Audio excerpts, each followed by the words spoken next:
개표 상황과 함께 이번 선거 결과가 향후 전국에 어떤 영향을 미치게 될지도 짚어보도록 하겠습니다. 자, 국민의힘 윤희석 전 대변인, 민주당 조기현 법률위 부위원장 함께하겠습니다. 어서 오십시오. 어서 오세요. 자, 투표율 이야기부터 해보겠습니다. 사전 투표율은 지난 지방선거와 비교를 했을 때 다소 약간 높게 나왔습니다만 최종 투표율을 봤을 때는 상당히 떨어졌습니다. 역대 두 번째로 낮은 투표율을 기록했거든요. 이렇게 사전 투표율과 본 투표율의 차이가 많이 난 건 어떤 이유가 가장 크다고 보세요? 일단 사전 투표 자체가 4년 전 선거와 비교했을 때는 상당히 많이 대중화됐기 때문에 그 4년 전에 그 사전 투표율과 지금의 투표율을 사전 투표율을 비교하는 것은 좀 어폐가 있을 수 있다 이렇게 말씀을 드리고 또 비교를 해봐도 불과 석 달도 안 된 지난 3월 9일 대선만 해도 사전 투표율이 37% 가까이 올라갔거든요. 그럼 이번에 지방선거의 사전 투표율과는 16% 이상 차이가 나니까 예. 거기에 따라서 본 투표율이 아무리 뭐 똑같다 하더라도 그만큼 내려가겠죠. 그래서 저는 처음에 사전 투표율이 20% 조금 넘길래 상당히 많이 투표율이 떨어질 것 같다고 좀 예상을 했었습니다. 네. 예, 아마 많은 분들이 그렇게 예상하셨을 거고 또 한편으로는 사전 투표라는 것을 젊은 분들이 특히 많이 한다고 봤을 때는 젊은 분들이 좀 관심이 많이 없지 않았나 또 이런 생각도 해봅니다. 예, 지금 뭐 말씀하신 내용에 동감하고요. 실제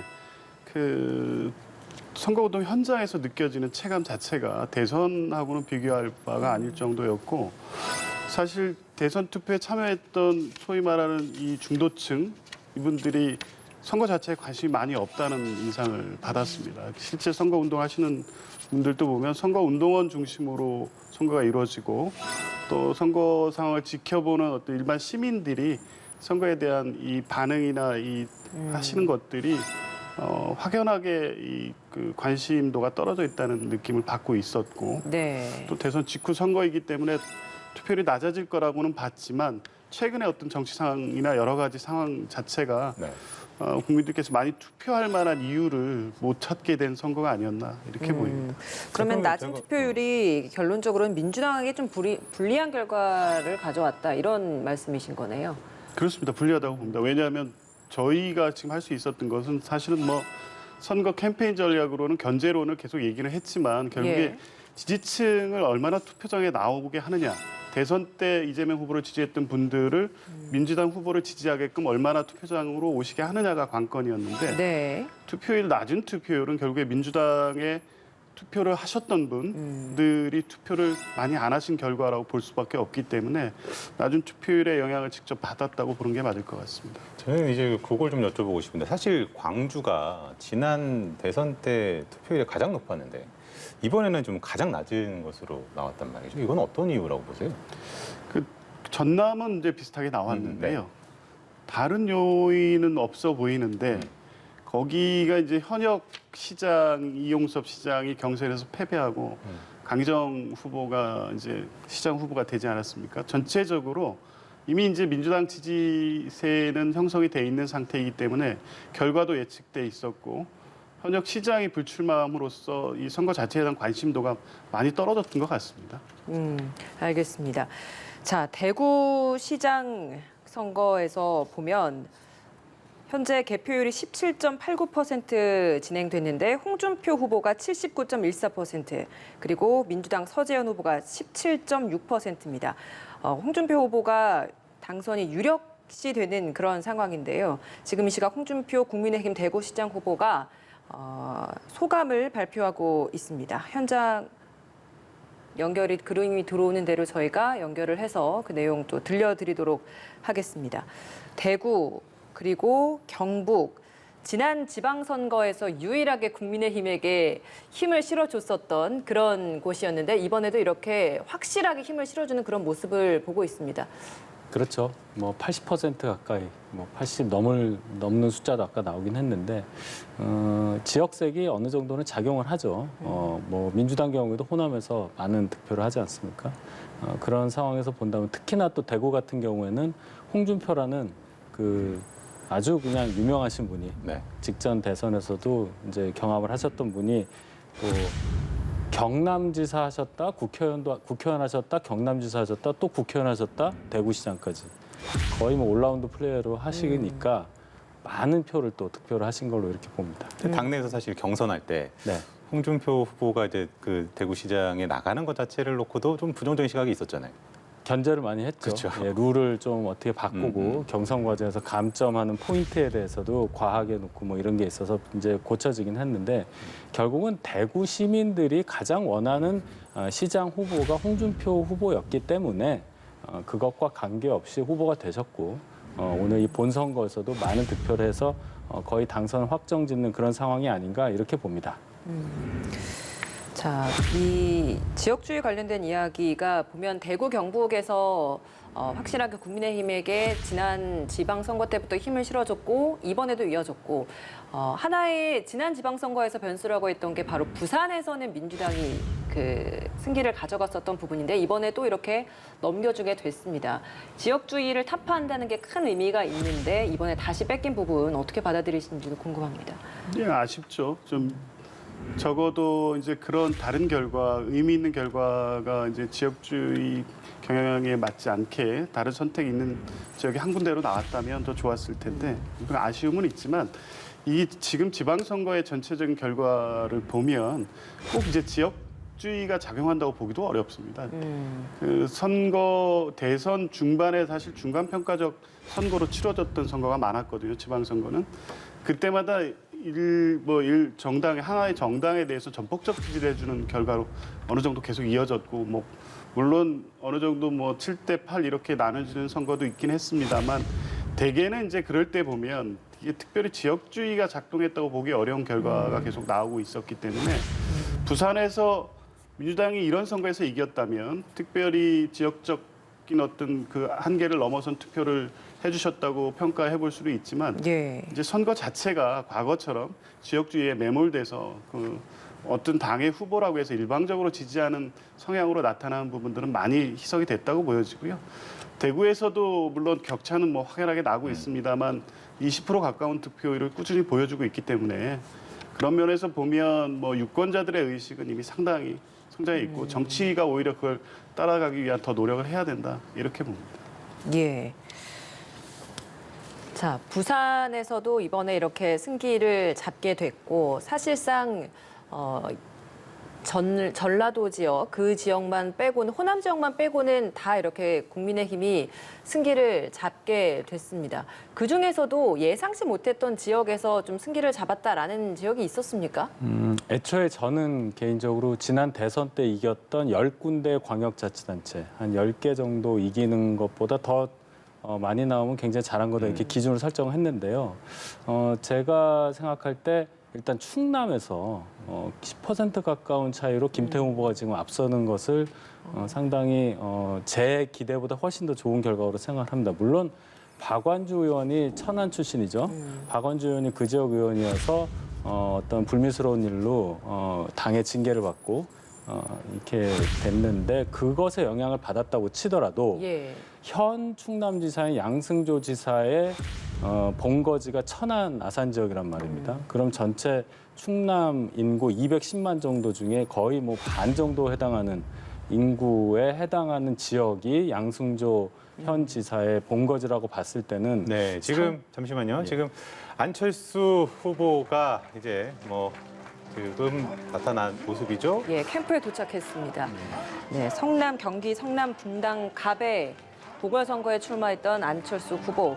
오늘 사실상 당선이 거의 유력해진 상황에서 이렇게 캠프에 도착해서 많은 지지자들 그리고 캠프 관계자들과 축하 인사를 나누고 있는 모습 확인할 수 있습니다. 지금 현재 개표율이 46.07%인데 안철수 후보가 64.84%의 득표를 기록하고 있고 김병관 후보가 35.15%를 기록을 하고 있기 때문에 상당히 좀 거의 더블 스코어에 가까운 그 정도로 앞서는 것으로 나와서 사실상의 뭐 자축을 하는 그런 분위기도 일으켜지고 있습니다.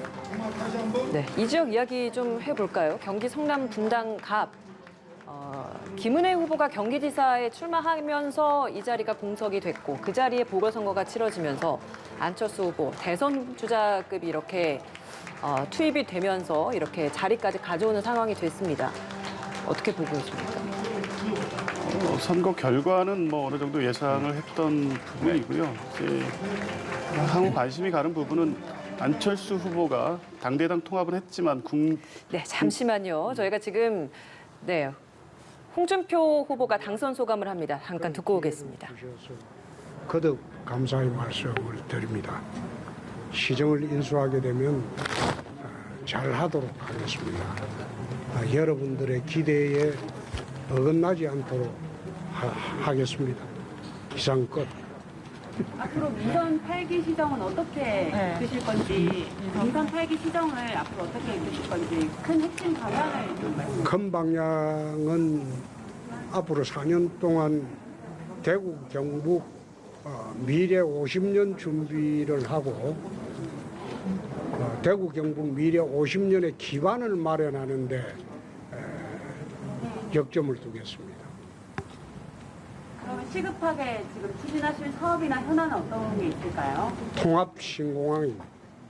통합신공 구체적으로. 통합신공항을 인천공항의 물류나 여객수송의 30% 정도를 감당할 수 있는 그런 공항으로 만드는 일이 가장 시급합니다.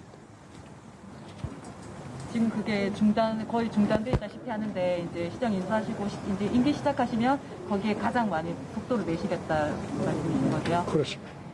어떤 부분을 특별법이라든지 구체적으로 좀 추진 방향이 어떻게 특별법은 국회에 계류적인 게 홍준표 법안이 있고 추경호 법안이 있는데 두 법안을 지금 통합을 해서 이미 만들어 놨습니다. 아마 7월경에 김상훈 의원이 발의를 해서 대구 경북 의원들뿐만 아니라 다른 지역 의원들의 도움을 받아서 국회 통합안을 다시 제출을 할 겁니다. 그 법안을 연말까지 통과시키는데 주력을 하겠습니다. 경상북도와의 협력 사업들도 많잖아요. 그런 부분에 대해서는 어떻게 좀 앞으로 협력하실 예정인지. 근데 어떻게 해서 한 분만 계속 질문하지? 이거 답변하시고 다시 어쩌겠습니다. 어디 KBS입니다. KBS 질문 말고 딴 분이 무슨 또 지금 개표 결과 국민의힘이 뭐 우리 지역뿐만 아니라 여러 곳에서 우세로 나오고 지금 거의 승리 분위기인데요. 여기에 대해서 좀 말씀해 주실까요? 아마 정권 교체의 분위기가 다른 지역에도 확산이 된 것 같습니다. 지방 권력도 교체를 하자는 분위기가 확산이 돼서 우리 당이 이어서 이제 안철수 후보도 이제 당선 소감을 이야기를 하는데 현장 가보실까요? 네, 사실 안철수 후보 역시도 뭐 당선이 유력시가 됐었던 것이 사실이고 그런 점에서는 조금 지금 이제 11시가 조금 넘긴 시가 상당히 좀 압도적으로 나왔기 때문에 그 부분이 좀 궁금합니다. 안철수 후보가 이제 다음 행보 역시 이재명 후보와 마찬가지로 당권의 도전이 많이 점쳐지는 원활하게 순탄하게 진행이 되겠습니다. 결국 안철수 후보 입장에서는 이게 대선이죠. 궁극적으로 대선인데 이런 생각을 한번 해봅니다. 당권을 공천권을 가진 당대표가 되는 겁니다. 이번에 그렇죠. 만약에 저희가 전당대회가 원래 내년 6월에 예정이 돼 있는데 네. 좀 빨리 하든 그때 하든지 간에 그때 당대표가 되면 다음 총선에 공천권을 갖는 당대표가 되는데 공천권을 가진 당대표를 거치고 또 대선 후보가 된다는 게 어떻게 보면 또 상당히 부담일 수가 있어요. 왜냐하면 총선 결과에 대한 책임을 안고 가야 되기 때문에. 그래서 개인적으로 볼 때 안철수 후보가 당권에 도전을 할까에 대해서 저는 약간 회의적인 시각을 갖고는 있습니다. 네. 그러나 어쨌든 일반이 예상하는 대로 안철수 후보가 단일화를 통해서 정권 창출에 기여를 했고 또 총리를 만다는 예상을 깨고 당으로 돌아와서 이제 국회까지 입성을 한 마당이기 때문에 당권 도전 가능성이 더 있을 수 있다고 볼 수는 있겠죠. 지금 상황이라면 어느 정도 이 합당 과정이 매끄럽게 이제 지나갔고요. 네, 이제 안철수 후보 역시도 지금 소감을 이야기하는 것 같은데 들어볼까요?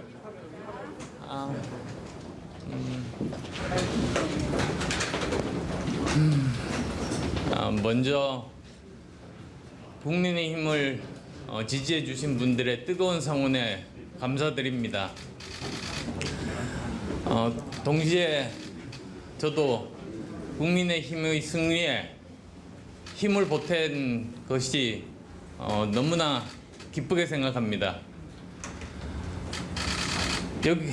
그리고 여기 계신 분들 선거 과정 내내 함께 뛰면서 격려를 해주셔서 이런 승리가 가능했다고 생각합니다. 이 자리를 빌어서 당원 동지 여러분 그리고 분당갑 주민 여러분께 진심으로 감사의 말씀 드립니다.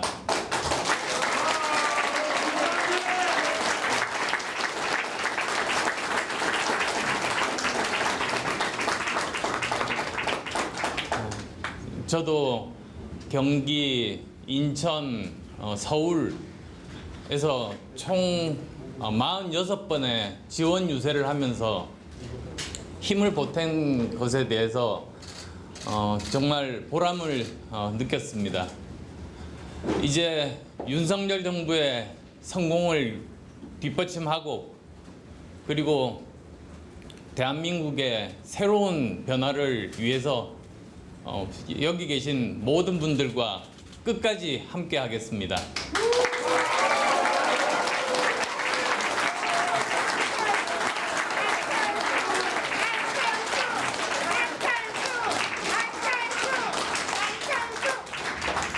다시 한번 여기 계신 모든 분들 그리고 우리 분당갑 주민 여러분들께 머리 숙여 감사의 말씀 드립니다.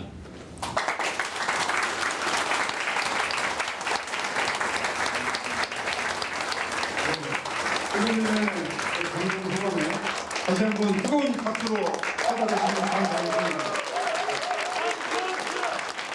네, 안철수 후보 경기 성남 분당갑 보궐선거에 출마해서 당선됐습니다. 당선 소감 함께 듣고 오셨습니다. 윤석열 정부의 성공을 위해 뒷받침하겠다. 국민의힘을 승리로 이끄는 데 힘을 보태서 기쁘다라는 소감이 있었습니다.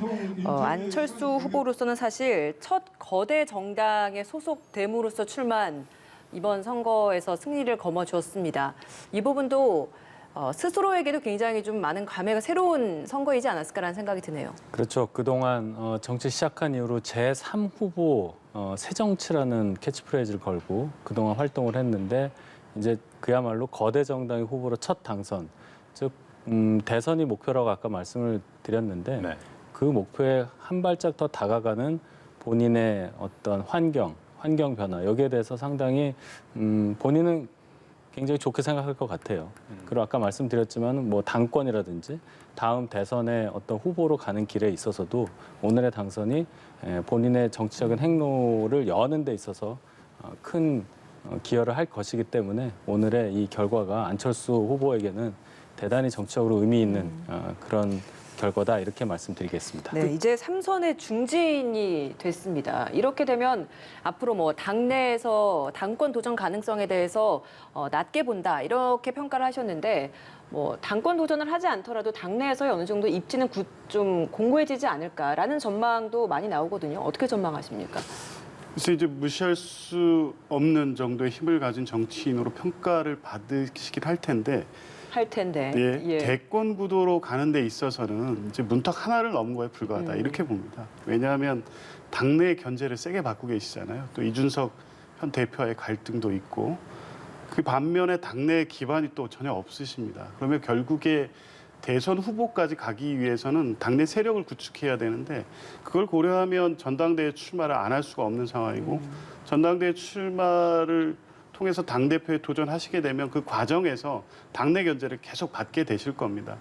첫 정치적 시험대, 거대 정당 안에서 정치적 시험대에 서실 수밖에 없고 이제 과거에도 물론 민주당에도 같이 하셔서 또 잘 알고 있습니다만 이 고비를 넘어서면 본인이 지금 원하는 방향으로 한 단계 더 나아갈 수 있겠지만 과거와 같은 형태로 하면 또 다른 또 실패의 가능성도 있기 때문에 이제 첫 고비를 넘은 만큼 원내에 진출한 이후에 국민의힘 내부에서 지금의 어떤 정치 영역을 키울 수 있는 정치력을 발휘하느냐 이게 관건이 될 것 같습니다. 결국에 좀 짚어주신 것처럼 이준석 대표와 현 대표와 어떤 이제 관계 구축을 해 나가고 과연 동반자로서 설 수 있을 것이냐라는 부분들에 이제 관심들을 많이 갖게 될 텐데 어떻게 좀 전망을 하세요? 조심스러우시겠지만. 국민의힘이 계속 야당이었다면 지금 하신 말씀이 큰 의미가 있겠는데 이제 여당입니다. 결국은 대통령을 배출한 당으로서 국정 운영과 항상 궤를 같이 해야 되는 입장이기 때문에 당내에 어떤 갈등 요소가 있다 하더라도 그것이 크게 불거질 환경은 아니다. 그리고 새로 입당을 한 안철수 후보 입장에서는 안철수 후보가 그렇게 당내 분란을 막 조장하고 이럴 것이라고는 예상은 안 되고요. 이준석 대표도 마찬가지로 지금까지 야당 대표로서 보여왔던 행동과 이제 진정한 여당의 대표로서의 행동은 달라질 거라고 보기 때문에 크게 갈등이 불거질 거라고 저는 예상하지는 않습니다. 그러면은 결국에서는 당내에서 이제는 원내로 들어왔기 때문에 이제 그 발언권에 힘이 실리느냐 여부는 뭐 앞에서도 좀 다르게 전망은 해주셨습니다만 결국엔 같이 좀 뜻을 같이 하는 의원들을 어느 정도 만드느냐 이런 부분일 텐데 그렇다면은 자신만의 세력을 만드는 기보다는 좀 기존에 있는 융화하는 그런 쪽으로 좀 가게 될까요? 아니면 자신만의 좀 별도 라인을 좀 구축하는 쪽으로 가게 될까요? 굉장히 어려운 질문을 하셨는데요. 일단 뭐 국회의원들도 그렇고 당원들도 그렇고 어떤 한 사람에 대한 기대치에 따라서 저는 움직인다고 생각합니다. 안철수 후보가 이제 3선 중진이 돼서 당에서 무게감 있는 중진으로서 활동을 하게 될 때 다음 대선을 보면서 예를 들어서 다음 대선에서 우리 후보로 뛸 수 있는 그런 어떤 묵직한 무게감을 보여주느냐 그러한 정치력을 보여주느냐 거기에 따라서 의원들도 안철수 후보와 뭐 뜻을 같이 할 수도 있는 것이고 당원들의 지지도 아무리 기반이 없다 하지만 새로 생길 수 있는 여지는 충분히 있겠죠. 네. 어떻게 전망하십니까? 근데 지금 정치 일정을 보면 네.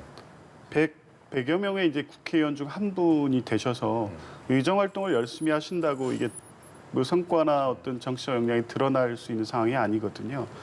결국에는 뭐 전당대회 출마를 하실지까지는 제가 알 수는 없지만 그냥 일반적인 정치적 어떤 그 과거의 사례에 비춰 볼 때 그게 아니면 안철수 후보께서 그걸 목표로 해서 당내 정치 활동을 하는 것이 보여야만 세력이 형성이 되고 또 다른 사람이 생기고 대선 후보로서 부각이 되고 그 당 대표까지 가고 네. 또 선거를 통해서 공천권을 행사함으로써 세력 기반을 확고히 하고 이게 이제 통상 그렇죠. 정치권에서 보여주는 정치인의 행보 아니겠습니까? 이제 저희가 볼 때는 그렇게 가야 되는데 지금 이제 당내 기반을 형성해가는 과정에서 뚜렷한 정치적 이벤트가 전당대회까지는 없기 때문에 과연 이제 그거를 그냥 국회 원내 진출해서 국회의원 한 명으로서 활동한 것만으로 그러한 이렇게 조용한 정치 국면에서 본인을 부각시킬 수 있을까의 문제가 있기 때문에 결국에는 전당대회까지를 가더라도 당내 어떤 세력 관계에서 영향력을 확대하기 위한 정치 행보를 하시지 않을까 이렇게 보는 게 상식인 것 같습니다. 대립각을 세울 것이다. 예, 이렇게 전망하십니다. 아직 첫 발을 뗀 것뿐이다. 한 계단 올라선 것뿐이다. 이런 평가를 하고 계십니다. 자, 보궐선거 지역 이야기를 했으니까 가장 관심을 끌었던 보궐선거 지역 인천 계양을 이야기도 한번 좀 하고 넘어가죠. 이재명 후보 현재 인천 계양을 지역구 25.67% 개표율 보이고 있고 이재명 후보가 56.37% 그리고 국민의힘 윤영선 후보가 43.62%입니다. 사실 윤영선 후보 지역 일꾼으로 이 점을 부각하면서 이재명 후보와 같이 뭐 다윗과 골리앗이다 이런 구도가 형성이 돼서 굉장히 이제 전국구로 인지도가 높아진 선거를 치르게 됐습니다.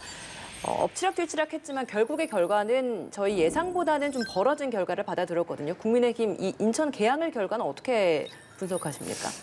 애초에 인천 계양을이라는 곳이 2년 전 총선 같은 경우에 송영길 후보를 상대로 윤영선 후보가 똑같이 대결해서 거의 20%, 19.93% 겁니다. 그 정도 차이를 졌던 저희 입장에서는 험지인데 이 정도의 차이 그리고 다른 사람도 아니고 직전 대선 후보를 맞아서 윤영선 후보가 이렇게까지 했다는 것은 진짜 잘하는 거죠.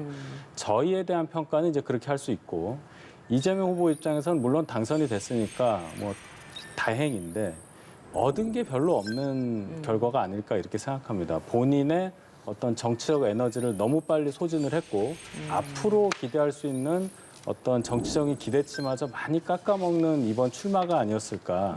예를 들어서 표 차이가 많이 났다, 득표가 많이 났다. 그리고 그것을 영향으로 해서 인천시장 선거에도 좀 도움을 많이 줬다. 이 정도까지 됐으면은 의미 있는 출마가 됐을 텐데 지금 상황으로 볼 땐 인천시장 선거도 그렇게 좋아 보이지는 않고 이재명 후보의 인천 계양을 출마로 인해서 뭐 격차가 좁혀졌다든지 이런 분석 하기도 어렵단 말이죠. 네. 그러면 결국 본인 혼자 국회의원 배지 단 거밖에 안 되지 않느냐. 그리고 그것은 결국은 민주당의 소중한 자산인 차기 대선까지도 볼 수 있는 대통령이 될 뻔했었던 분의 결과로는 너무 초라하지 않느냐.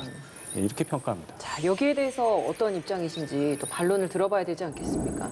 결과론적으로만 보면 뭐 지금 최소한 인천을 포함해서 경합지로 나오는 곳에서 이길 수 있는 선거에 영향을 미치는 것이 목표 아니었겠습니까? 그렇죠.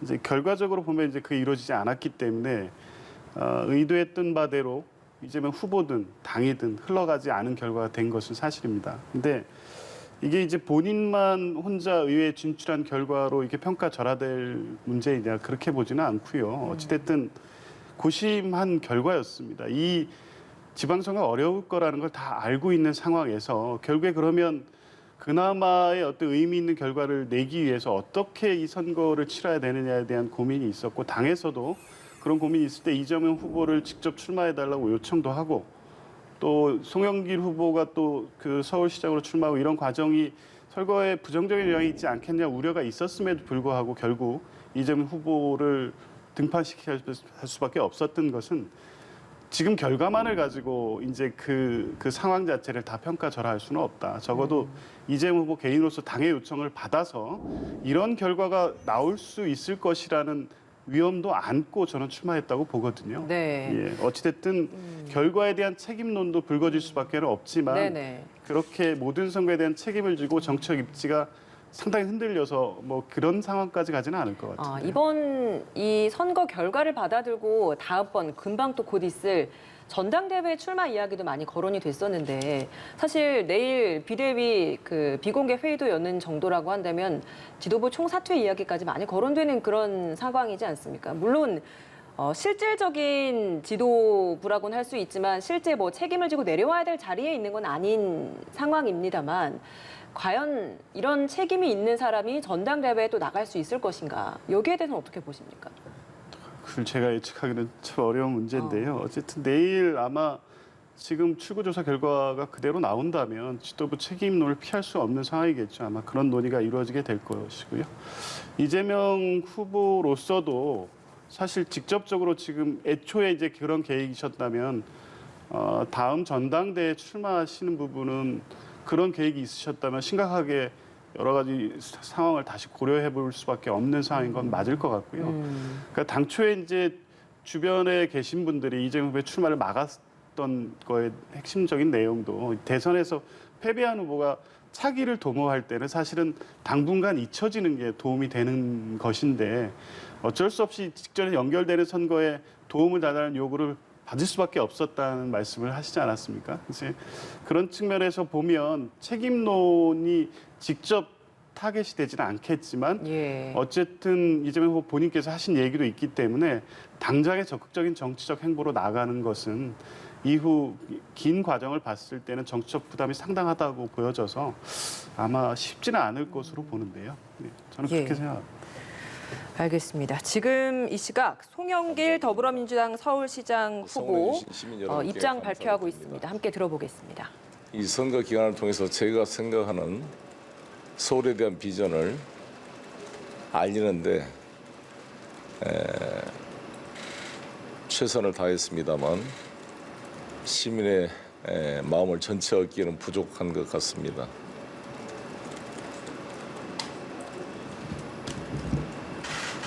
많은 구청장들, 시의원, 구의원 후보들의 당선에 도움이 되고자 최선을 다했는데 아쉬움이 큽니다.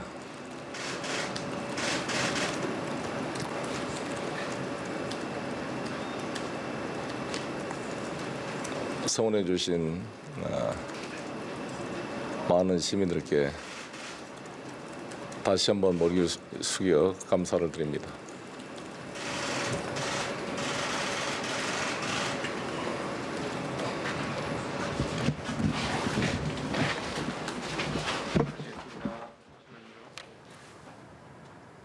네, 지금 이제 송영길 후보의 입장을 좀 듣고 오셨습니다. 표정에서부터 착잡함이라고 할까요? 침통함이라고 할까요? 이런 것들이 좀 느껴지고 중간에 말을 잇지 목이 메었는지 말을 잇지 못하는 모습까지 좀 보고 왔습니다. 근데 사실은 윤호중 비대위원장이 어젠가요? 이제 그 얘기를 한 것 같습니다. 결국에는 좋은 결과가 나온다 하더라도 결국에는 선거 과정에서 그런 지역 후보들에게 부담을 주는 일을 한 것에 대해서는 분명히 책임을 져야 된다고 생각을 한다라는 얘기를 했기 때문에 결국에는 비대위가 결국은 책임지고 총사퇴하는 자세를 보이지 않을까. 근데 비대위가 또 총사퇴를 하게 되면 전당대회까지 또 8월이면 기간이 남았단 말이에요. 조기 전당대회 가능성은 어떻게 보세요? 뭐 그런 얘기가 흘러나오기도 했는데요. 선거 과정에서 일부의 아이디어 차원의 얘기라고 보여지고요. 선거 결과에 따라서는 당이 지금 어떻게 갈지에 대해서 지금 아무도 예측할 수 없는 상황이라고 보는 게 맞습니다. 다만 비대위가 선거 결과에 책임을 지게 된다면 지금 뭐 박홍근 원내대표 중심으로 해서 전당대회를 준비하는 체계가 될 텐데 당원 당규상 그렇게 되게 돼 있습니다. 이제 예. 그렇게 질서 있게 수습 과정을 갈 수밖에 없는 상황입니다. 지금 새로운 뭐 제스 영입을 통해서 제3의 인물을 비대위로 다시 세우고 이럴 수 있는 여력이나 여지도 없고 이미 이제 다음 총선까지 길게 보고 당의 혁신 과정과 함께 지도 체제를 새로 구축하는 게 과제가 아니겠습니까? 그렇다고 보면 만약에 내일 비대위 사태로 이어진다고 하면 박홍근 원내대표 중심으로 새로 지도부로 임시 지도부를 구성하고 전당대회 준비를 통해서 당의 혁신을 가진 뭐 경쟁들이 이루어질 거고 새롭게 꾸려지는 지도부가 당의 쇄신과 혁신 방안을 내고 또 그 결과를 가지고 다음 총선까지 국민들에게 좀 바뀐 모습을 보여주기 위한 노력을 하는 것 이런 순서가 아닐까 봅니다. 질서 있는 수습 과정을 좀 전망을 해주셨습니다. 자, 사실은 민주당이 뭐 그동안에 대선을 치르고 지금까지 오면서 뭐 그 윤석열 정부나 국민의힘에 대해서 굉장히 좀 날을 세우기도 했었고 또 역으로 또 국민의힘에서 날을 세운 경우도 있었고요. 상당히 치열하게 이제 부딪히면서 지금까지 왔는데 지금 경기 결과로만 보면은 사실은 대선의 흐름이 이어졌다라는 분석을 민주당 쪽에서도 이제 하고 있단 말이죠. 어느 부분이 가장 좀 패착이었을 거라고 보세요? 민주당이요? 네네.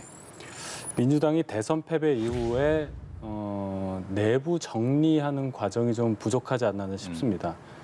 아주 적은 표차로 졌기 때문에 그것을 좀 긍정적으로 생각하는 경향이 강했던 것 같아요. 진 건 진 거기 때문에 또 왜 그런 결과가 나왔냐에 대한 분석을 잘 하셨더라면 물론 대선 이후 석 달도 안 돼서 벌어지는 선거라 어려운 점은 있었겠지만 좀 정리된 모습이 있었으면 조금 더 저희가 상대하기 어렵지 않았을까 하는 게 있고요. 대표적으로 김포공항 이전 공약 같은 경우를 보게 되면 물론 이재명 후보와 송영길 후보가 어떤 논리적인 나름의 논리를 갖고 주장을 했습니다마는 당 내에서조차 정리되지 않은 공약이라는 입장이 나오지 않았습니까? 네. 그것을 볼 때 민주당이 아직은 대선 패배 이후에 정리되는 것이 좀 부족했다. 이 정도의 평가는 제가 할 수 있겠습니다. 자, 지금 계속해서 조기현 부위원장께서도 이번 대선에서의 패배 요인 중에 하나가 지지층을 끌어내지 못했던 부분, 그 부분 언급 여러 번 해주시지 않았습니까? 네, 지지층이 이렇게 투표소에까지 오지 못했던 그 요인 중에 하나가 일부에서는 대선 구도를 직접 여기까지 가져가서 지금 견제할 수 있는 힘을 주십시오라고 하는 게 지금 타이밍에서 과연 맞았느냐, 너무 시기상조 아니었느냐, 아직 새 정부 출범하고 나서 얼마 되지 않은 그 상황이었는데 여기에 있어서도 이 대선에서의 연장선으로 가져가는 게 지지층에게도 더 피로도를 높인 게 아니었느냐 이런 분석이 있었거든요. 여기에 대해서는 어떤 의견이십니까?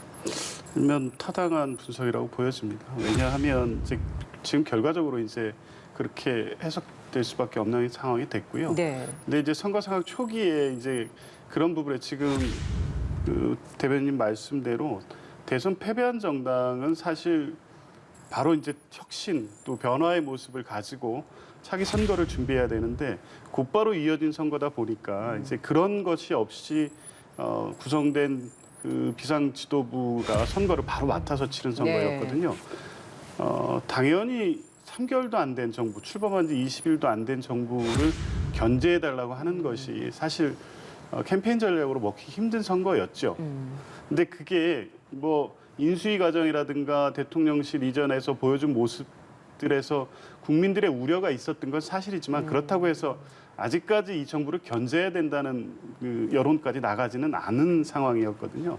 이제 그런 문제 제기를 할 수는 있습니다만 지금 말씀대로 0.73%의 패배에 대해서 패배 자체를 인정하지 않고 현 정부를 대하면서 뭐 인정하지 않으려는 좀 오만함 이런 부분들이 좀 있지 않았나 국민들 시각에서 아마 지지층들도 민주당의 어떤 캠페인을 그렇게 하게 되면 이걸 가지고 사실 주변 사람들을 만나서 우리 후보를 지지해달라는 설득을 하기 어려운 국면으로 전개가 됐던 것 같습니다. 그러니까 총체적인 난국이었고 유일하게 그래도 이제 어려운 선거지만 나름대로 선전하기 위한 그 전략으로 삼았던 부분이 실제 지지층도 움직이지 못한 게 아니었나 이렇게 볼 수밖에 없을 것 같습니다. 사실은 선거를 치르는 과정에서 이제 유권자들 머릿속에 가장 강렬하게 남을 만한 것들은 임팩트가 컸던가 아니면 가장 최근에 있었던 일이던가 둘 중에 하나가 아닐까 싶은데 박지원 비대위원장 얘기를 좀 해보면 그 최근에 이제 그 AR 윤석열 건을 가지고 이게 만약에 그 윤석열 대통령이 알고 있었다면 이거는 탄핵감이다. 그래서 탄핵이라는 단어를 언급했다라는 것이 조금은 무리가 아니었느냐 이런 주장들도 있거든요. 이거는 어떤 식으로 보세요? 과도했죠. 예, 지금 말씀하신 대로 이 선거 자체가 안정론에 힘이 실린 선거라는 게 확연하게 이제 후반부에 드러나고 있었고 여론조사 지표상으로도 국민의힘 측에 유리한 판세가 계속 형성돼가고 있었는데 거기에 탄핵 언급 자체가 오히려 뭐 부정적 영향을 미친 게 분명해 보이고요. 박지원 위원장이 합류하면서 당의 어떤 긍정적인 효과를 준 부분도 분명히 있습니다. 근데 이 선거라는 중대 국면에서는 사실 메시지라든가 지도부의 그 행보라는 게 하나하나가 사실 선거 전체에 영향을 크게 미치는데 그런 측면에서 보면 당 쇄신안 발표에 대한 어떤 시기나 방법의 문제도 있었고요. 탄핵 메시지 문제도 좀 더 신중했으면 어땠을까라는 아쉬움이 남습니다. 어떻게 좀 보십니까? 예, 저도 비슷하게 봅니다. 제가 지금 써봤는데요. 대선 이후에 민주당이 어떤 대선 패배에 대한 어떤 승복이라든지 이재명 후보의 당선 소감을 들어봤습니다만 누구보다 편치 않은 당선 소감이 아니었나 이렇게 좀 생각이 됩니다. 본인은 승리를 했습니다만 당의 성적표가 기대에도 조금 미치지 못했다라는 평가가 많기 때문에 아무래도 좀 무거운 목소리였다라고 좀 볼 수가 있을 것 같은데 특히나 이제 새로운 모습을 약속하면서 국민의 따가운 질책과 엄중한 경고 잘 받들 것 이거는 불과 뭐 한 3개월 전이었나요? 그때 이재명 후보가 이제 대선을 치르고도 했던 말과도 좀 일맥상통할 것 같은데 어떻게 좀 이해를 해야 될까요? 어쨌든 이번 선거 역시 개항을 본인의 선거 이상의 의미를 갖고 출마하신 거 아니겠습니까? 네. 총괄 선대위원장으로 전국 선거에 대한 책임을 갖고 하셨기 때문에 본인 승패는 의미를 둘 만한 선거 결과가 아닙니다. 지금은. 그렇다면 민주당에 대한 이 냉정한 민심의 평가를 그대로 사실은 전면적인 어떤 수용을 해야 되는 상황이고 당의 쇄신이나 혁신 방안에 대해서도 책임져야 될 부분이 분명히 있으실 거라고 생각을 하고요. 다만 이제 지금까지는 전 대선 후보였고 이번 선거에서는 총괄 선대위원장이셨으니까 그 선거 결과에 대한 책임 이후에 당이 어떻게 갈 것인지에 대한 말씀을 일반적인 정도 수준에서 하실 수 있을 뿐이지 구체적으로 당의 쇄신과 혁신 방안을 말씀하시기는 아직은 좀 어려운 단계로 보여지고요. 어찌됐든 이재명 후보께서는 뭐 국회의원이 되셨기 때문에 네. 원내 진출을 하셔서 실제 정치 일선에서 활동을 하시게 됩니다. 이제 그러면 단순하게 국회의원 한 명으로서가 아니라 실제 민주당의 대선 후보로서 이후 당의 혁신이나 쇄신 과정에서도 역할이나 어떤 뭐 메시지 또 주변의 의원들을 통해서 그런 부분들을 계속 요구받게 되실 거기 때문에 이게 단순하게 전당대회 출마 여부와 관계없이 여전히 앞으로도 당의 쇄신이나 혁신 방안, 국민의 신뢰를 회복하는 데 있어서 이재명 후보의 행보 자체가 굉장히 중요하게 주목받을 수밖에 없는 상황이거든요. 이제 그런 측면에서 보면 오늘 이제 뭐 선거 결과에 대한 책임과 향후 국민의 신뢰를 회복하기 위해서 노력하겠다는 통상의 어떤 말씀 네, 위에 알겠습니다. 예. 예. 네, 강원지사에 출마했던 김진태 후보 당선 유력시 됐는데요. 현재 소감 발표할 것 같습니다. 현장 연결해서 들어보겠습니다. 네네. 지금 네. 뭐 준비를 하고 있는 모습이죠. 네, 거물급 후보라고 할 수 있는 이광재 후보를 상대로 김진태 후보가 승리했습니다. 함께 들어보시죠. 정권 교체보다도 더 어려웠던 강원도정 교체 드디어 성공했습니다. 이게 다 우리 강원도민 여러분들 덕분입니다.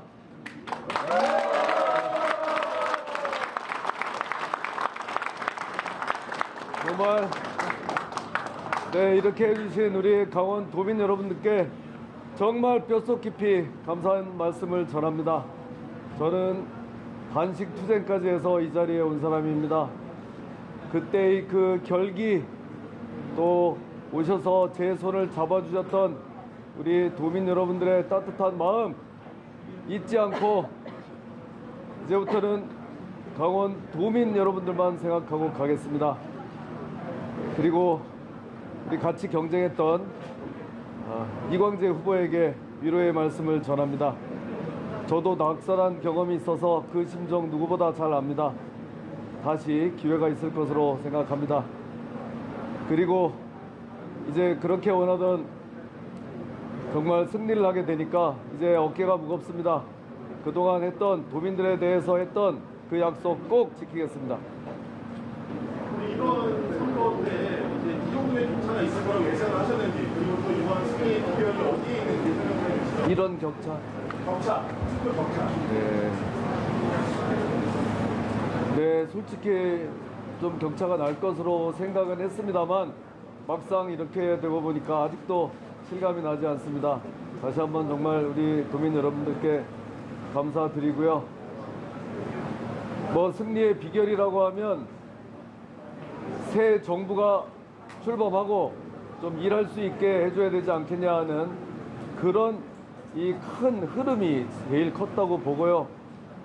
또 우리 강원도에서는 12년 동안이나 민주당에게 기회를 줬기 때문에 그 정도면 충분하다.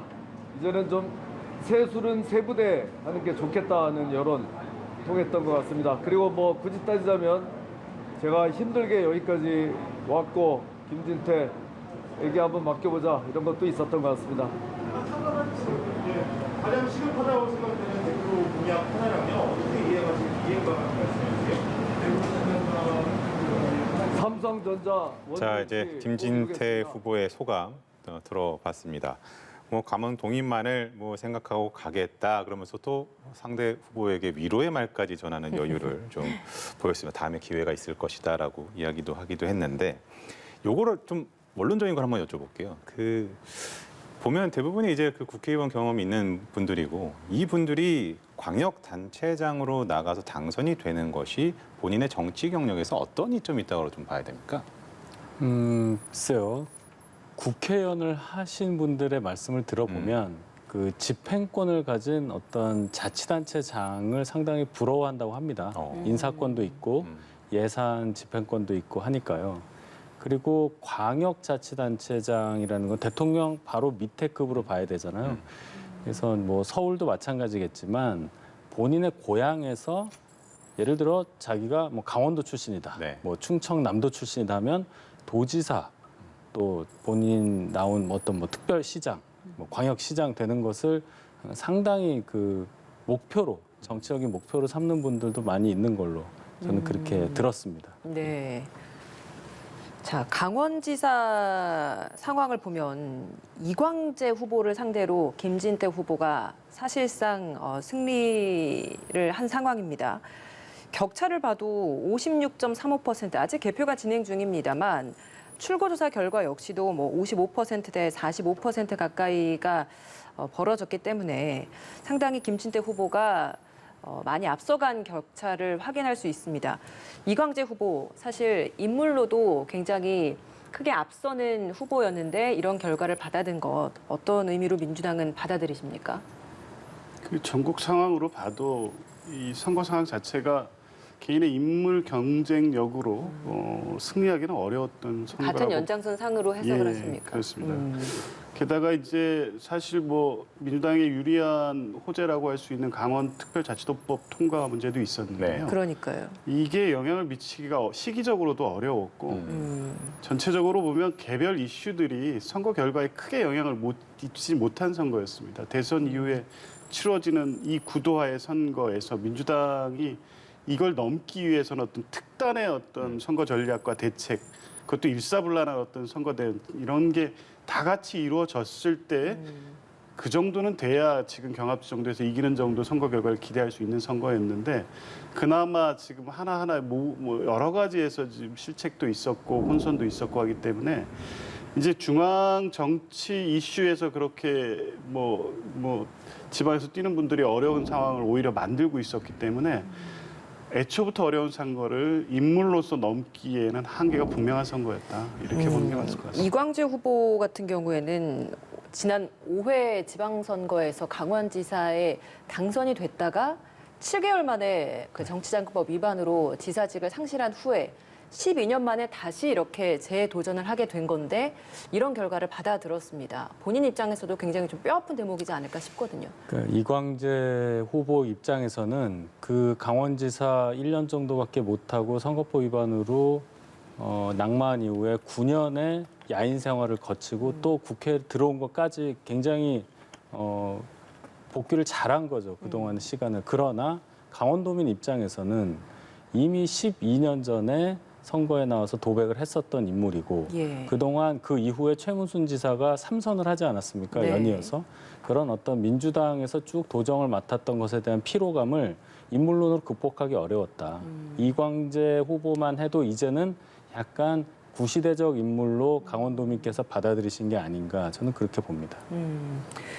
이렇게 이광재 후보가 여기 강원지사에 나오면서 그 자리가 비어서 또 보궐선거가 치러졌고 거기에 또 나간 후보가 국민의힘에선 박정하 후보 그리고 민주당 원창목 후보가 됐는데 여기 역시도 어찌 보면 또 뺏기지 않을까라는 상황이 지금 나오는 개표 결과를 보면 좀 그렇게 좀 예상이 되고 있거든요. 이렇게 되면 민주당으로서도 굉장히 좀 뼈아플 것 같습니다. 그렇죠. 결과는 큰 손실이죠. 사실은 이게 도지사 선거하고 연동이 될 것으로 봤습니다. 이광재 후보가 여러 어려움에도 불구하고 선거에서 막판에 좀 그 지도 역전이 일어나면 원주 선거도 같이 좋은 결과로 이어질 것으로 기대를 했는데 막상 드러난 판세를 보면 이제 생각보다 오히려 더 격차가 벌어진 결과가 나타났거든요. 아마 그 영향을 직접적으로 받지 않았나 싶고요. 네. 결과적으로 원내 한석을 잃은 데다가 강원도지사 선거의 기대에도 불구하고 패배했기 때문에 당으로서는 좀 아픈 지역이기도 합니다. 김진태 후보 뭐 소감 발표를 했습니다만 김진태 후보도 사실 국민의힘 내에서 공천 과정에서도 굉장히 또 여러 번의 그 우여곡절을 딛고 이렇게 된 것 아니겠습니까? 윤심이라고 하는 황상무전 앵커 뭐 내정 공천인을 지정을 하려고 했다가 다시 또 이제 5.18 사과를 하면서 다시 이제 전략 공천이 된 이런 상황이었는데 김진태 후보 역시도 이번 이 선거가 굉장히 의미 있고 더 값진 승리이지 않을까라는 생각이 드네요. 그렇습니다. 그 춘천에서 재선까지 하고 3선에 실패한 이후에 5.18 관련한 그런 어떤 이미지가 굳어진 상태에서 정치적인 재기가 어떻게 될까 많이 생각을 했었는데 결국은 공천 과정에 그런 우여곡절을 겪고 경선을 통해서 결국 후보가 됐습니다. 그렇죠. 제가 아까 홍준표 후보가 대구에서 후보가 돼서 당선되는 과정을 말씀드렸는데 강원도민이 원하는 사람이었기 때문에 당의 어떤 방침이라고 하면 좀 그렇지만 어떤 방향과 조금 어긋날 수 있더라도 결국 민의를 받아들이는 과정을 당이 선택한 거라고 저는 봅니다. 당에서 판단을 할 때 5.18 관련한 발언 또는 어떤 행태로 인해서 거부될 수 있다는 예단을 가질 수는 있었는데 결국은 민심이 강원 도민의 민심이 김진태 후보에게 많이 있다는 것을 인식을 하고 결국은 다시 경선과정으로 돌렸던 그 판단이 저는 옳았다고 보고요. 김진태 후보 입장에서는 단식까지 불사하면서 또 본인이 진솔한 사과를 함으로써 정치적으로 소생하는 계기를 마련했다. 그 부분이 오늘 결국 당선되는 하나의 큰 계기가 되지 않았을까 이렇게 평가합니다. 5.18 얘기가 나왔으니까 좀 연장선상에서 좀 여쭤보면 현재 지금 전북, 전남, 광주 요 지역은 뭐 예상을 했던 바입니다만 민주당이 상당히 앞서는 것으로 나오고 있고 지금 당선이 뭐 유력시가 되고 있고 거의 확정이 된 상황인데 사실 윤석열 대통령이 당선되고 나서 호남에 굉장히 많이 공을 들이지 않았습니까? 5.18도 직접 찾아가기도 했고 그런데도 아직은 많이 좀 부족한 것 같아요. 그렇죠. 그래도 조금씩 가는 과정이라고 저는 보고요. 이정현 후보, 조배수 후보 이제 15% 넘어서 이정현 후보 한 17% 정도 지금 나오고 있는 것 같은데요. 네. 저는 그래서 20% 정도가 넘어가는 순간을 명실상부한 호남 지역에서의 제2당의 역할을 할 수 있지 않는 선이 되지 않을까 이렇게 봅니다. 아직은 거기에 못 미치긴 하지만 또 저희가 그런 노력을 한 지가 그렇게 오래되지는 않았어요. 김종인 비대위원장 시절이니까 불과 2년 전인데요. 그렇죠. 앞으로 지속적인 노력을 훨씬 더 장기적으로 한다면은 결국 어느 순간에 저희가 호남에서도 일당이 될 수 있는 그런 역량을 확보할 수 있다고 확신합니다. 민주당에서는 좀 어떻게 보고 있는지도 궁금합니다. 사실은 뭐 대선 때도 큰 격차를 갖고 이제 이재명 후보를 밀어줬던 것이 호남 지역인데 이번에도 마찬가지로 이제 힘을 실어주고 있는 모습이란 말이죠. 그리고 국민의힘에서는 상당히 좀 구애라고 할까요? 상당히 좀 공을 들이고 있는 것도 사실이고 어떻게 좀 전망하세요? 호남 지역주의, 영호남 지역주의가 정치에서 극복해야 될 핵심 과제 아니겠습니까? 그런데 그 민주당이 영남 지역에서의 상황과 국민의힘의 호남 지역의 상황은 좀 다르다고 보는데요. 왜냐하면 호남에 대한 구애를 그렇게 오래되진 않았다고 하는데 그래도 꾸준히 오셔서 하고 또 때로는 읍소도 하고 또 지지 호소도 하고 하시는데도 불구하고 이제 아까 김진태 의원님 그런 것처럼 이 광주의 어떤 기반이라고 할 수 있는 광주 항쟁에 대해서 정치 상황에 따라서 악용하는 것들이 반복됐거든요. 네. 그러다 보니까 이제 마음을 줄래다가도 같이 하기 힘든 정치 세력, 민주당을 대체할 만큼 신뢰하기 어려운 세력, 이런 평가가 아직도 여전히 저변에서 많이 남아 있는 것 같습니다.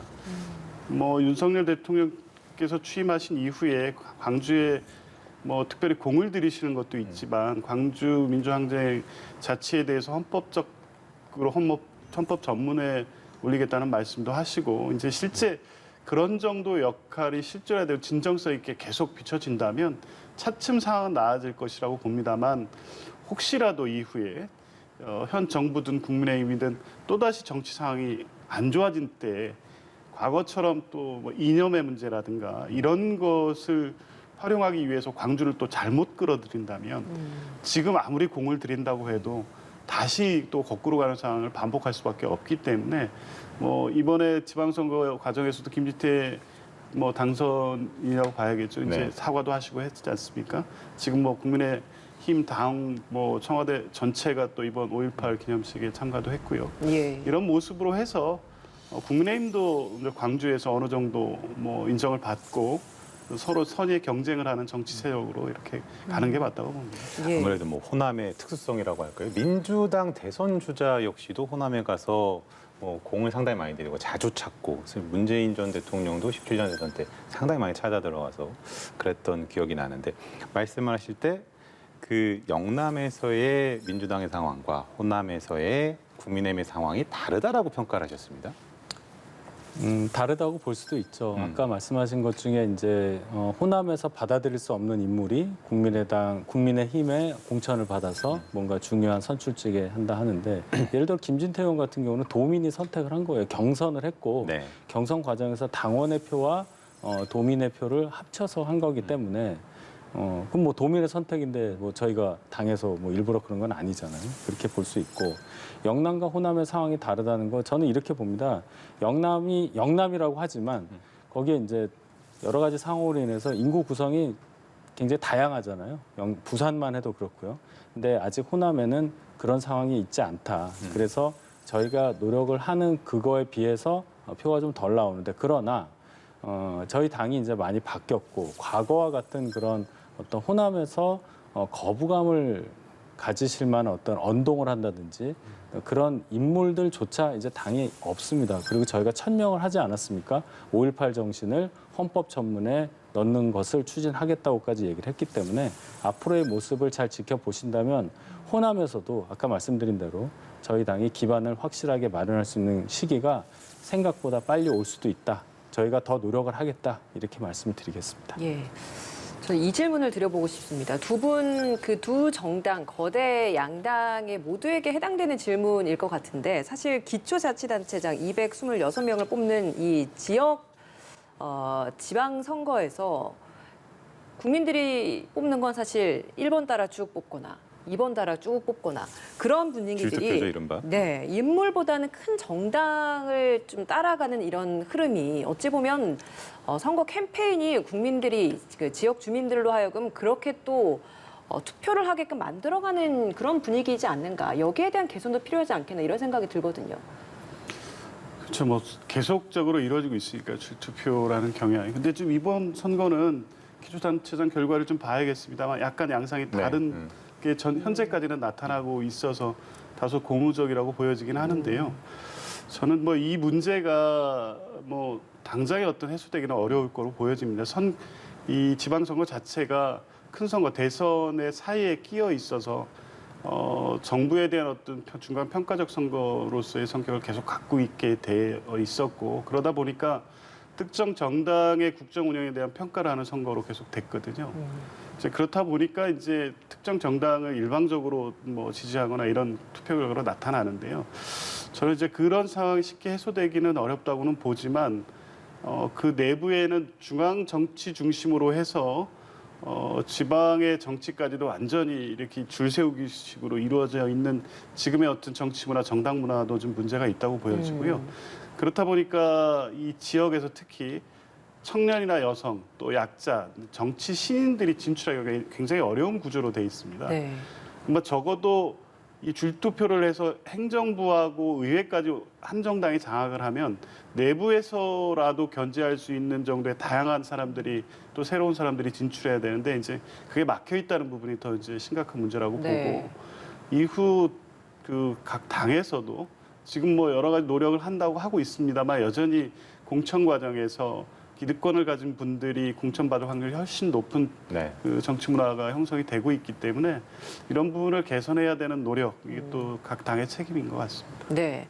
네, 국민의힘도 입장 간략하게 좀 들어보죠. 그 줄투표를 하는 이유가 그 후보에 대한 변별력이 없기 때문에 그냥 쭉 찍는 거 아니겠어요? 그거는 아까 말씀하신 대로 공천 과정이 지방의회나 뭐 자치단체장의 공천 과정이 국회의원이나 중앙당 입김에 너무 작용을 한다. 그 부분에 대해서 문제점을 지적하고 싶습니다. 알겠습니다.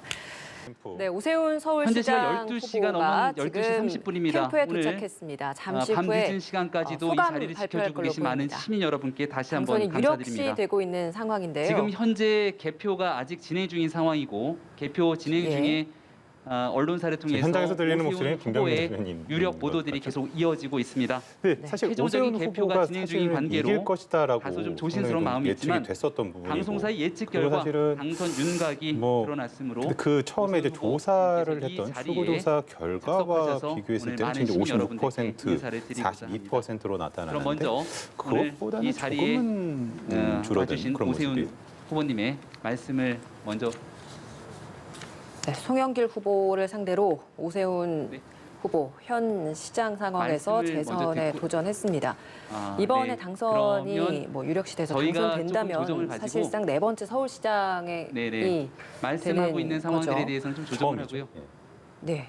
송영길 후보 역시 인천 오늘 아직 개표가 계양을 진행되고 포기하고 있는 상황이 서울시장에 서울시 출마했는데 개표가 좀 늦어지고 사실상 있습니다. 고전을 현재 했고 20%가 조금 오세훈 넘는 현 시장이 개표 상황이 진행되고 있는데요. 여기에 유력해 대해서는 보이는 최종적으로 상황입니다. 네, 사실 개표 뭐 송영길 결과가 후보 좀더 같은 경우는 진행이 되고 앞서서 개표 확실히 현장 되게 연결을 되면 통해서 여기에 대해서 본인의 이제 구체적인 패배를 얘기들을 인정을 하고 드려보도록 상당히 좀 하겠습니다. 침통한 표정으로 그러면 오늘 예정돼 죄송하다, 있는 지지해 주신 분들께 방송사들과의 죄송하다라는 인터뷰들이 쭉 이야기를 진행이 돼 했다는 있습니다. 말씀을 바로 시청자 이어서 여러분께 좀 우리 전해드리도록 현재 하겠습니다. 오랫동안 기다리고 있는 여러 언론사들이 있기 오세훈 때문에 시장이 언론사들의 이번에 인터뷰를 시장직을 이어서 맡고 진행을 있는 것이 먼저 사실 하는 거로 지난번 재보궐선거에서 아마 지금 한 8개 시장이 정도 되면서 언론사가 이어서 1년 인터뷰를 반가량만 진행하고 자리를 조금 뒤 하고 있다가 다시 이번에 대표가 이렇게 더 추가적으로 제대로 일을 진행이 해보겠다라고 되고 하면서 당선에 대한 시장에 확실 보도가 다시 이어지게 출마했습니다. 되면 그때 지난 오세훈 재보궐 후보께서 당시에 언론들에게 다시 서울시장이 말씀을 되면서 하시도록 하겠습니다. 네, 그럼 소감을 자리를 발표할 먼저 때 이석을 해서 언론 굉장히 감회가 8개 새로운 것처럼 언론사가 눈물을 대기하고 있기 때문에 글썽이고 인터뷰를 그랬던 먼저 기억이 납니다. 제가 그 당시에 현장을 연결했던 기억이 있는데 얼마나 감회가 새로웠겠습니까? 이번에 이렇게 다시 또 서울시장에 된다라고 한다면 앞으로 오세훈 시장 역시도 장내 뒤에 본인의 계신 정치 분들께서는 인생으로서도 자리를 굉장히 조금 든든한 정리를 발판을 해주시고요. 마련하는 저희 것이다 이렇게 볼 수 인터뷰가 있겠습니까? 가능하도록 그렇죠. 인터뷰 상황들을 이제 조금 4선입니다. 위치를 물론 잡아주시기 이제 바랍니다. 중간에 빈 기간이 있어서 실제로는 6년을 재임을 했고 3선 동안 그렇죠. 그리고 이제 결국 다음에 이제 10년을 하게 되는데 오세훈 시장 10년의 야인 생활을 딛고 지난번 재보궐을 통해서 다시 서울시장 복귀했고 또 서울시장 4선을 달성함으로써 적어도 서울 하면은 서울 시민들은 오세훈 후보에 대해서 이제 어떤 정치적으로 큰 무게감을 느낄 수 있는 정치인이 된 거는 사실이고요. 그 다음 남은 건 또 뭐겠습니까? 거기에 대한 기대를 또 할 수 있겠죠. 대선 말씀하시는 건가요?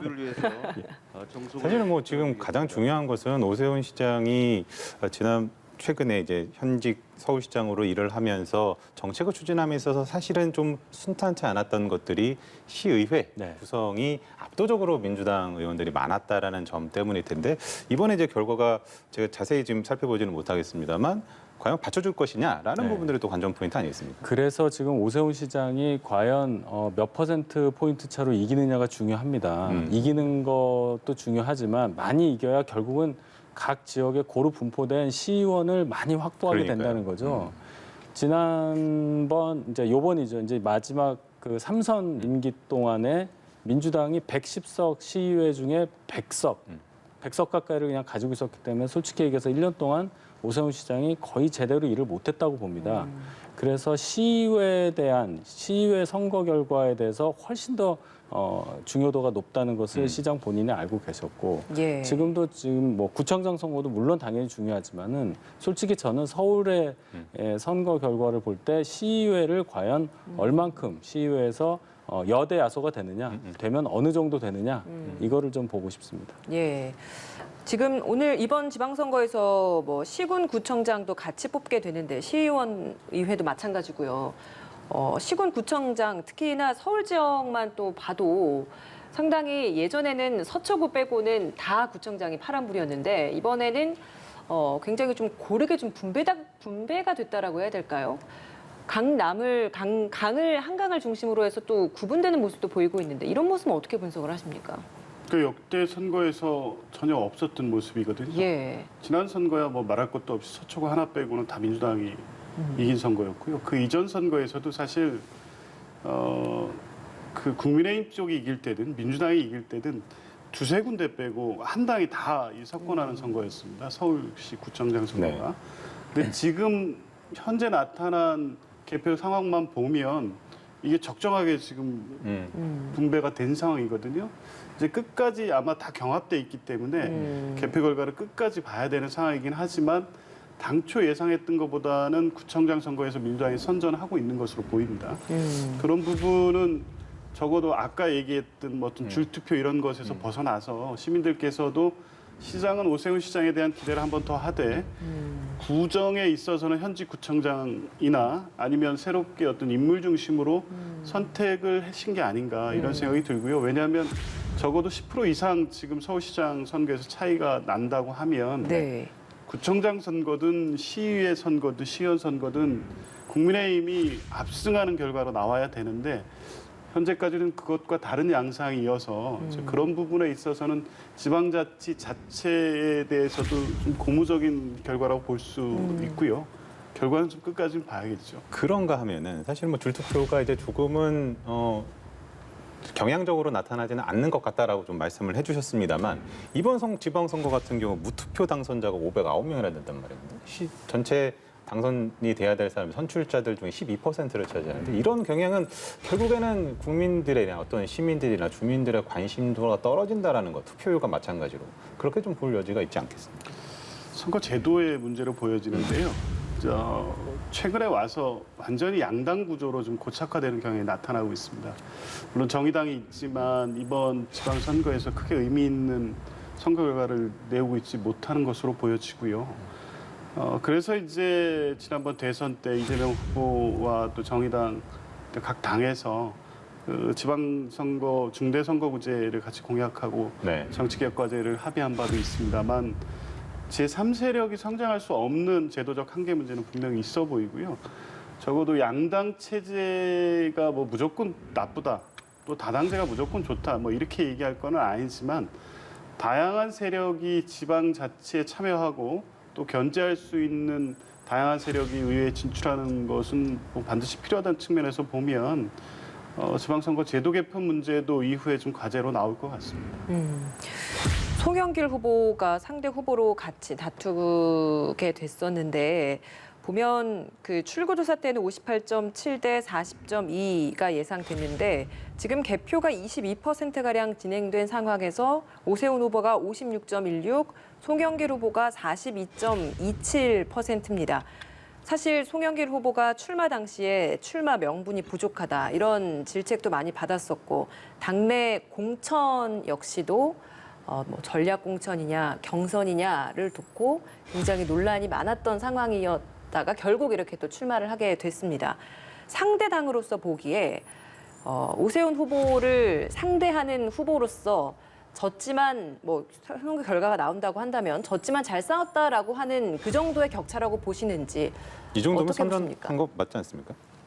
기준을 이제 100% 개표 완료된 다음에 봐야 되겠고요. 네네. 그리고 불과 1년 전 선거 18%포인트 차로 이겼거든요. 57대 39로 기억합니다. 그 기준으로 봤을 때 만약에 40%를 넘었다면 송영길 후보가 굉장히 선전한 거라고 저는 평가를 하고요. 아직 저 개표 결과가 지금 조금 적잖아요, 격차가. 네, 예. 그거는 서울이 강남북 차이가 워낙에 커서 개표가 어느 지역을 먼저 하냐에 따라 다른 거고 거기에 따라 지금 있으니까 조금 더 지켜보겠습니다. 알겠습니다. 자, 오늘 두 분과는 여기서 인사드리도록 하겠습니다. 오늘 긴 시간 말씀 고맙습니다. 고생하셨습니다. 좋습니다.